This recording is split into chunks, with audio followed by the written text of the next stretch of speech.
So I'm going to discuss about the general structure of CAM molecules. Like आप CAM molecules की बहुत सारी families पढ़ोगे, उनके बहुत सारे types भी होते हैं, but मैं आपको बताने जा रही हूँ कि एक basic structure जो हर CAM molecule में common है, that is it have 3 regions or you can say 3 domains.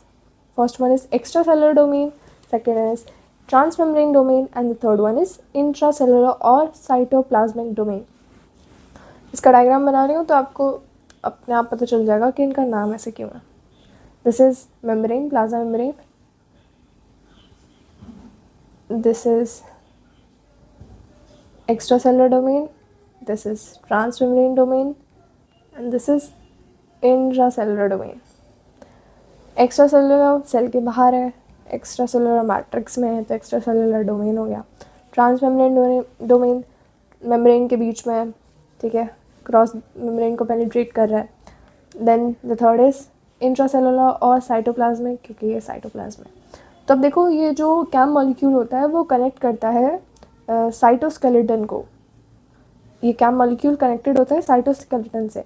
अब साइटोस्केलेटन क्या होता है, जैसे हम लोग में स्केलेटन सिस्टम होता है ना, वो क्या करता है, वो एक स्ट्रक्चर प्रोवाइड करता है. वैसे ही सेल को जो एक सेमी फ्लूइड है उसको स्ट्रक्चर प्रोवाइड करने के लिए, ताकि वो ऐसा उसको उसका एक स्ट्रक्चर हो कि हाँ बीच में न्यूक्लियस होता है, यहाँ पे ये होता है, वहाँ पे वो होता है, तो वो स्ट्रक्चर प्रोवाइड करने के लिए उसमें साइटोस्केलेटन होते हैं. अब साइटोस्केलेटन जो होता है, लाइक आप ये यहाँ पे जो साइटोस्केलेटन होगा, B it actin filament or it could be intermediate filament, it depends upon which type of junction it is forming. like कौन सा सेलुलर जंक्शन बन रहा है उस पर डिपेंड करेगा कि वो एक्टिन फिलामेंट है कि इंटरमीडिएट फिलामेंट है. जो हम लोग सेलुलर जंक्शन पढ़ेंगे तो आई विल टेल यू. तो ये जो साइटोस्केलेटन है, it is connected via adaptor protein. Adapter protein या इसको एंकर प्रोटीन भी कहते हैं.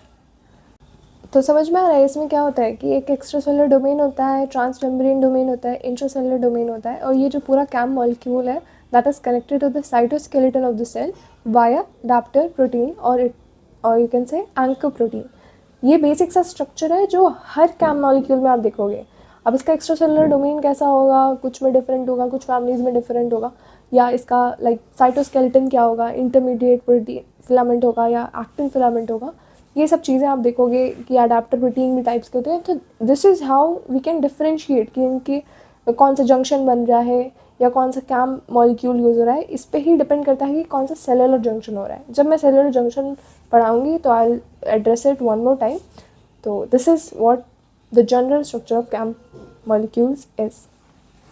This is what I have written in the notes as well. like general structure होता है, देखो मैंने यहाँ पे जनरल स्ट्रक्चर बनाया है, यहाँ पे प्लाज्मा मेम्ब्रेन बनाया है, यहाँ पे फॉस्फोलिपिड वाला दिखा दिया है मैंने, ठीक है, थोड़ी सी मेहनत कर दी है यहाँ पे. And the first is extracellular domain binds with the cam.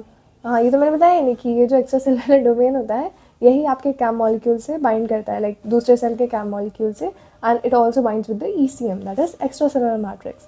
And then there is transmembrane domain होता है.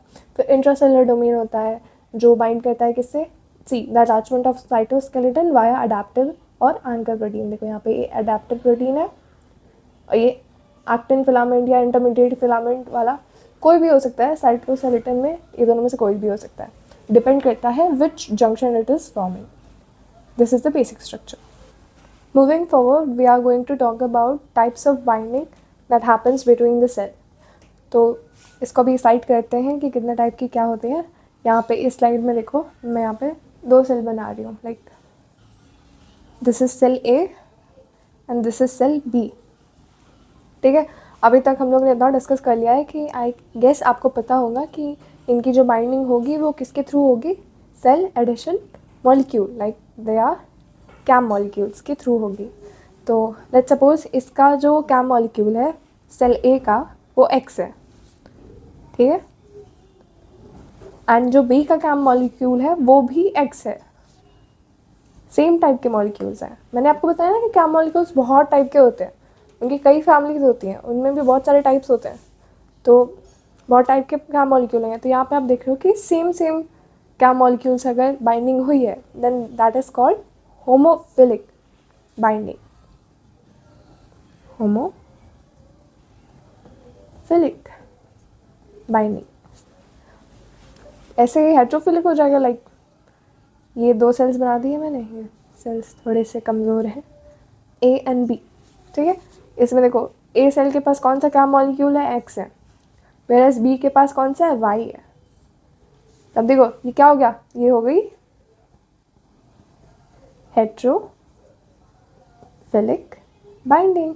वेरी इजी, ओके, ये टॉपिक बहुत इजी था। अच्छा एक और पॉइंट है, दैट इज मान लो ये एक्स्ट्रा सेलुलर मैट्रिक्स है यहाँ पे ना, अगर ये सेल एक्स्ट्रा सेलुलर मैट्रिक्स के साथ भी बाइंड कर जाता है then this is also known as heterophilic binding, क्योंकि ये कोई कैम मॉलिक्यूल से तो बाइंड कर नहीं रहा है, इट इज़ समथिंग डिफरेंट, ठीक है। सेम कैम मॉलिक्यूल से तो बाइंड नहीं कर रहा है, देयरफॉर होमो का मतलब ही सेम होता है, हेट्रो का मतलब डिफरेंट होता है।